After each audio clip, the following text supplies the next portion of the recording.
Olá a todos e a todas. Então vamos à aula 8, as dicotomias sasserianas. Então o objetivo, diferenciar a abordagem diacrônica da abordagem sincrônica. Como eu já falei bastante disso nos vídeos referentes à aula 7, e se vocês lerem aqui tudo que está, né, tratado aqui nessa aula 8 sobre sincronia e diacronia, vocês vão ver que é tudo que eu já falei. Então eu vou pular, né, para esse objetivo aqui, distinguir e caracterizar Lang e Parolli, fazer a diferença entre Lang e Parolli. Então, Lang, conjunto de todas as regras. Lembrando, Lang é a língua, né? É o sistema, é o objeto. O que é a Lang? É língua, língua em francês. É o sistema, é o objeto de estudo segundo Saussure. É o objeto de estudo da linguística como ciência autônoma. O que é, então, a Lang? É esse objeto. Né? O que é esse objeto? É o conjunto de todas as regras que determinam o emprego de sons, né? Ou seja, regras fonológicas, das formas, ou seja, regras morfológicas, e relações sintáticas, né? Regras sintáticas, e necessárias para a produção de significado, ou seja, regras semânticas. Então, conjunto de regras fonológicas, morfológicas, semânticas e sintáticas que permitem e determinam e condicionam o uso da língua, né, que é a Lang. Vamos aí de volta. Toda hora o xadrez vamos voltar para o xadrez. O que é o jogo do xadrez? Nós vimos naquele exemplo do vídeo anterior, referente à aula 7, que eu posso muito bem pegar uma tampinha de garrafa-pete e botar no lugar de uma peça qualquer, caso eu tenha perdido, e aquela tampinha vai assumir o valor daquela peça, né? Por quê? Porque o valor está no jogo, o valor está no sistema. E o que é o sistema do jogo de xadrez? São as regras. São as regras de funcionamento. A peça tal se movimenta de tal jeito, o cavalo é o único que pode pular a peça, para ganhar o objetivo do jogo é dar checkmate. Então, assim, o que é o checkmate? É matar o rei? Não, não se mata, né? Não tem essa ideia de matar, de comer a peça, não se come o rei. Então, essa série de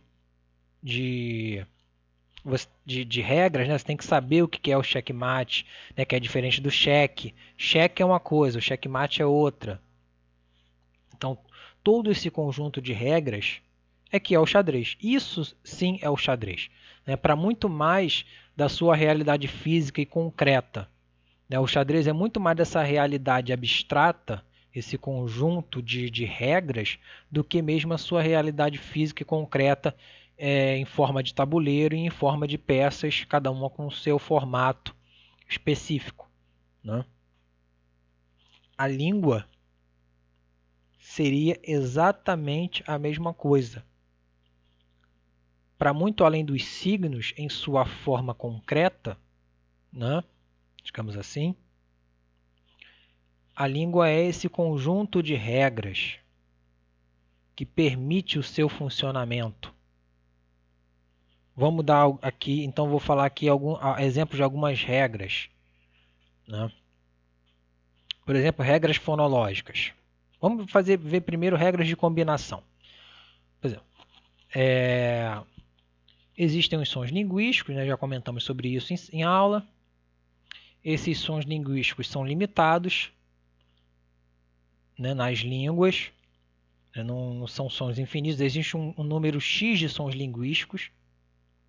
E cada língua vai funcionar com um recorte de sons linguísticos. Então, o português, de todos os sons linguísticos existentes, o português funciona com apenas um recorte desses sons. O francês vai funcionar com outro recorte.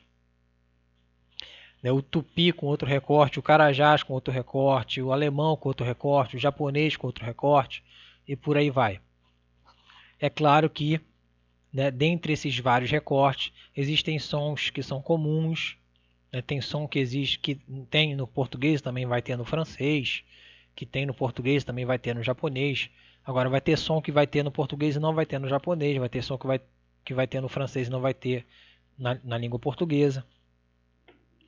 Ok. Então, entendido, né, essa ideia de que a língua portuguesa ela funciona com um número X de sons linguísticos, esses sons, e aí, né, remetendo àquela aula que eu falei sobre dupla articulação da linguagem, né, que a linguagem é duplamente articulada, né, que os sons se juntam. Aí a gente vê aquela ideia de que os sons se juntam para formar sílabas, eles se juntam para formar palavras, ok. Né, mas eles se juntam como? Né, é arbitrário? São junções arbitrárias de sons? Não, os sons não se juntam arbitrariamente. Né? Então, primeiro, do ponto de vista fonológico, essa junção de sons ela está subordinada a uma unidade fonológica que seria a unidade básica, que é a sílaba. Então, os sons se juntam para formar sílabas. Acho que cabe nesse momento. Então, aqui a sílaba, né, que vale a pena a gente ver isso então. Sílaba, essa é como a gente, isso aqui é como a gente representa a estrutura da sílaba. Então, a sílaba ela é constituída de um núcleo, de um ataque, que é uma posição pré-nuclear, antes do núcleo, e de uma coda, que é uma posição pós-nuclear, ou seja, depois do núcleo. Sem entrar em detalhes, né, vamos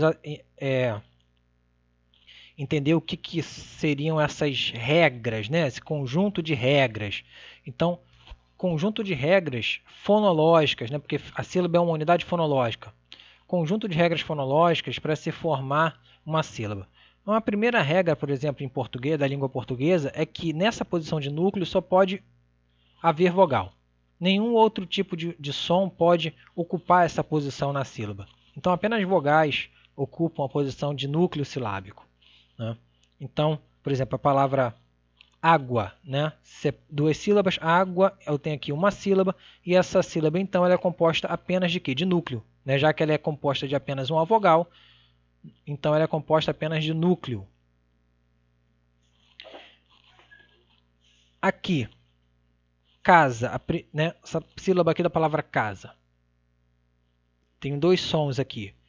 O A é a vogal, é o núcleo da sílaba. Antes, tudo que vem antes da vogal é ataque, tudo que vem depois da vogal é coda. Então, não tem nada aqui, né, depois dessa vogal. Então, essa coda está vazia, né, a coda dessa sílaba aqui está vazia. E eu tenho uma consoante antes dessa vogal, que ela ocupa a posição de ataque. Então, é uma sílaba do tipo consoante vogal, né, ataque núcleo. Né? Aqui, eu tenho dois sons no ataque. A gente vai sempre tomar como ponto de partida o núcleo. Tudo que vem antes do núcleo é ataque. Então, tem dois sons antes do núcleo. Então, essa sílaba tra de trabalho é uma sílaba composta de dois elementos no ataque e um no núcleo. Porta, essa sílaba por de porta. Eu tenho aqui o elemento central, que é o núcleo, um elemento pré-nuclear, um elemento pós-nuclear. Então, eu tenho ataque, núcleo e coda preenchidos na sílaba. E eu tenho aqui a sílaba trans, por exemplo. Então, aqui está o A, que é o núcleo. Eu tenho dois elementos antes do núcleo e dois elementos após o núcleo. Então, aqui são algumas possibilidades, né, de construção de sílaba no português. Para além disso, então, assim, regras. Né? Vamos ver algumas regras. Núcleo só pode ser ocupado por vogal. Ataque, eu só posso ter no máximo dois elementos no ataque. Se eu tenho dois, o segundo elemento só pode ser R ou L, nenhum outro som. Não. Qualquer consoante pode ocupar a posição de ataque. Posição de coda. Apenas sibilantes, lateral, nasais e róticos podem ocupar a posição de coda, falando em termos mais simples para vocês, né, porque vocês só vão ver isso mais a fundo em português 5. Apenas S, né, sons de S, né, digamos assim. Sons de nasais, né, de N, de M, enfim, sons nasais. O L e sons de R. Apenas esses sons podem ocupar a posição de coda silábica. Nenhuma outra consoante. Por exemplo, a consoante que, né, o som, né, que a gente emite nessa palavra aqui, por exemplo, casa, né, esse som de k, k, k, essa consoante aqui que a gente representa com a letra C. Essa consoante não pode ocupar essa posição de sílaba em português. Essa consoante aqui, né, que a gente representa com a letra T, esse som não pode ocupar a posição de coda em português, mas ele pode ocupar em outras línguas, né? Isso varia de língua para língua. Esse som aqui, som de T, ele pode ocupar essa posição silábica em outras línguas, mas não em português. Então aqui estou, né, dando alguns exemplos, né, de regras fonológicas que são próprias do português, ou seja, são próprias do sistema linguístico, desse sistema chamado língua portuguesa, da LANG, né, língua portuguesa. Algumas regras morfológicas, regras bem simples, né? Por exemplo, re mais ler, re mais fazer, reler, refazer. Então esse elemento morfológico aqui, esse que a gente aprende lá na escola com o nome de prefixo, né? Esse elemento morfológico aqui, ele é um elemento que só pode ocupar uma posição pré-base. Ele só pode aparecer antes da palavra base. Esse elemento nunca vai aparecer depois. Nenhum falante nativo vai fazer uma palavra com re colocando esse elemento depois da base, né? E justamente por isso a gente dá o nome para ele de prefixo. Então tem elementos que só podem ocupar essa posição pré-palavra base, tem elementos que só podem ocupar a posição pós palavra base, por exemplo, casar mais mento, casamento, bater mais mento, batimento, né? Outra regra morfológica, como é que se forma plural em português? É por meio de S, né? Em outras línguas já vai ser de outra forma, né? Por exemplo, Águita, que é uma língua falada no Sudão-Guiné, o plural não é como o plural do português, que você tem acréscimo de S. Porque quando eu digo, plural de português tem acréscimo de S, eu estou dizendo exatamente, para além de dizer o elemento que se anexa, eu estou dizendo que o plural do português se dá por sufixação. É um elemento, né, que se põe após a base, é um sufixo. Nessa língua aqui, por exemplo, né, que é essa língua africana, uma das inúmeras, né, línguas que tem nos vários países africanos, o plural se dá por um processo totalmente diferente, que é o processo de reduplicação, né, que é uma cópia de parte da palavra base, e essa cópia ela pode ser anexada antes da palavra base ou depois da palavra base. Nesse caso aqui é antes, né, ela entra como se fosse um prefixo. Então é uma cópia CVC, consoante, vogal, consoante, né, copia-se CVC da palavra base e essa cópia se anexa antes da palavra base. Então, taque é perna, taque, pernas, bari é corpo, barbárie é corpus. Ulu, né? Como aqui eu não tenho consoante no início dessa palavra, o que vai ser copiado é só vogal e consoante. Então, ulo, ululu, cabeças, né? Aqui é o singular, aqui é o plural. Então, vejam que é uma outra regra morfológica, né? Um outro sistema de regra morfológica. Não se dá por meio de sufixação como português, se dá por meio de reduplicação. Então, essas regras são essas regras morfológicas, fonológicas, sintáticas.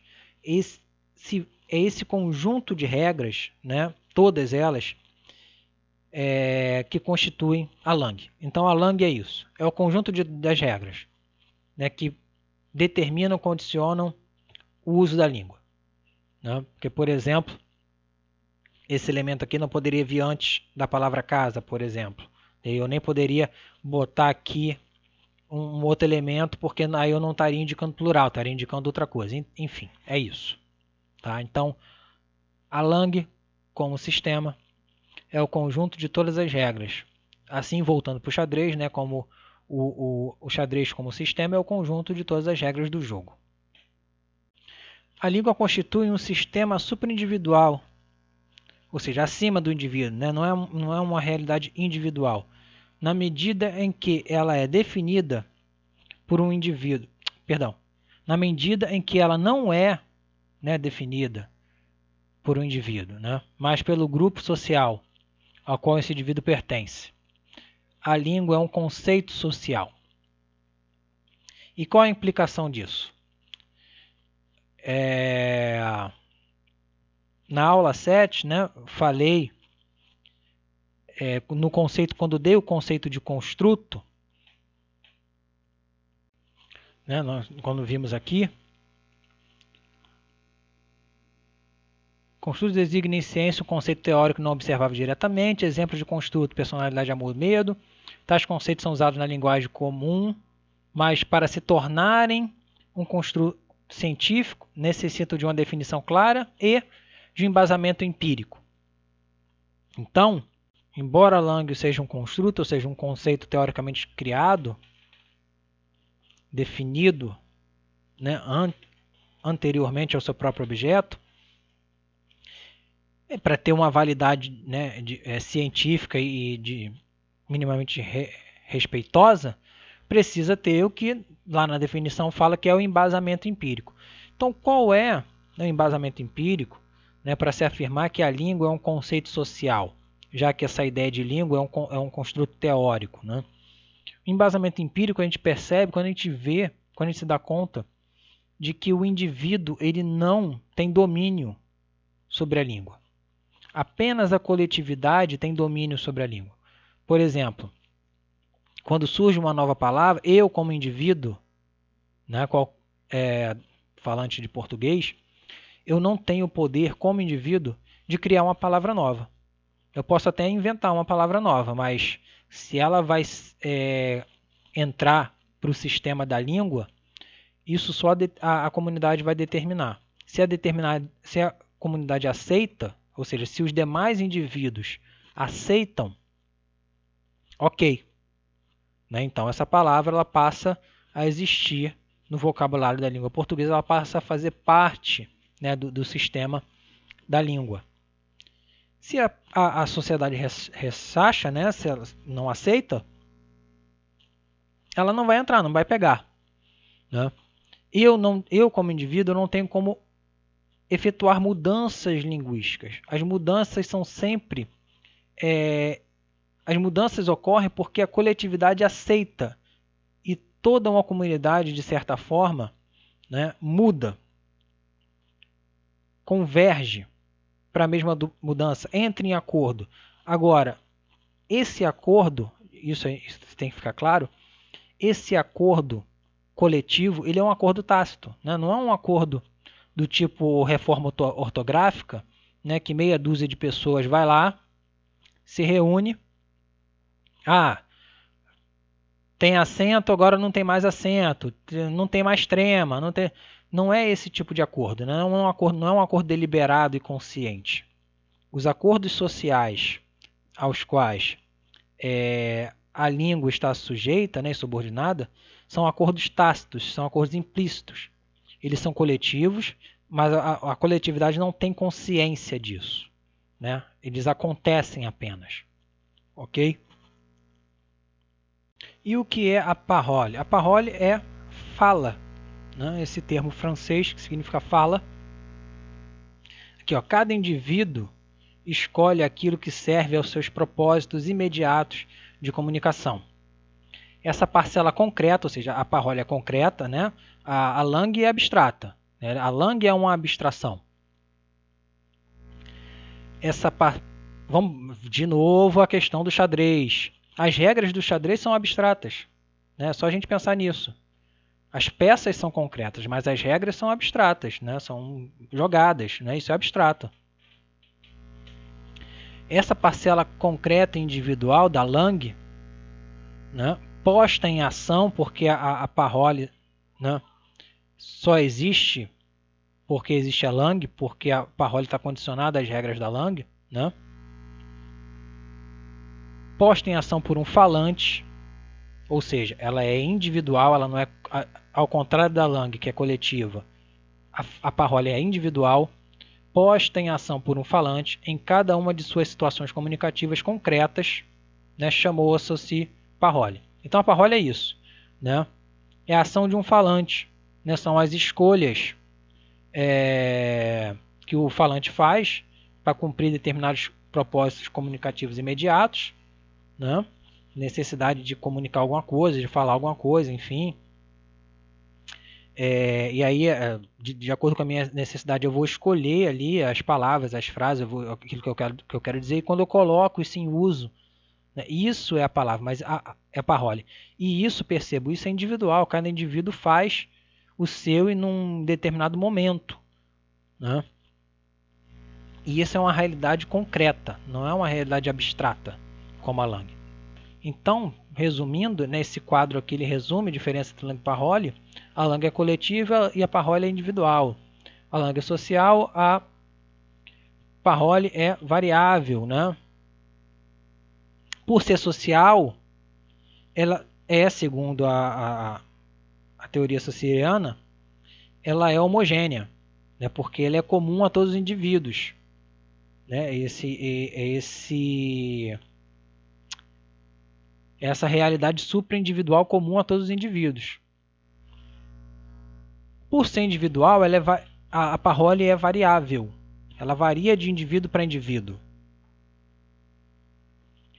A Lang é produto de convenção. Lembrando, essa convenção não é uma convenção debilitada, deliberada, não é uma convenção que a gente senta e define, né, o que vai ser e como vai ser. É uma convenção tácita, né? E a Parole aqui tá esquisito isso aqui, né? Porque na verdade é acessório, porque está aqui na linha de produto de convenção, mas acessório não se opõe a ser produto de convenção. Acessório está para ser essencial. Então olha aqui, vamos fazer as correlações aqui, ó. Coletivo está para individual. Social está para variável. Essencial está para acessória, tá? Supraindividual não está para concreta. Então percebam que aqui, né, eu tenho as características da Lang. Resumindo, eu tenho as características da Lang, eu tenho as características da Parole, mas a gente não, uma coisa que tem que chamar a atenção é que, embora existam algumas correlações, tipo coletivo está para individual, social está para variável, não há correlação entre todos os itens, tá? Não há. Por exemplo, supraindividual não encontra nenhum correspondente aqui. Assim como é concreta, né, não encontra nenhum correspondente aqui. Então essas são as características da Lang. É coletiva, é social, produto de convenção, é essencial, né? Essencial se opondo à acessória. Vamos pensar no seguinte: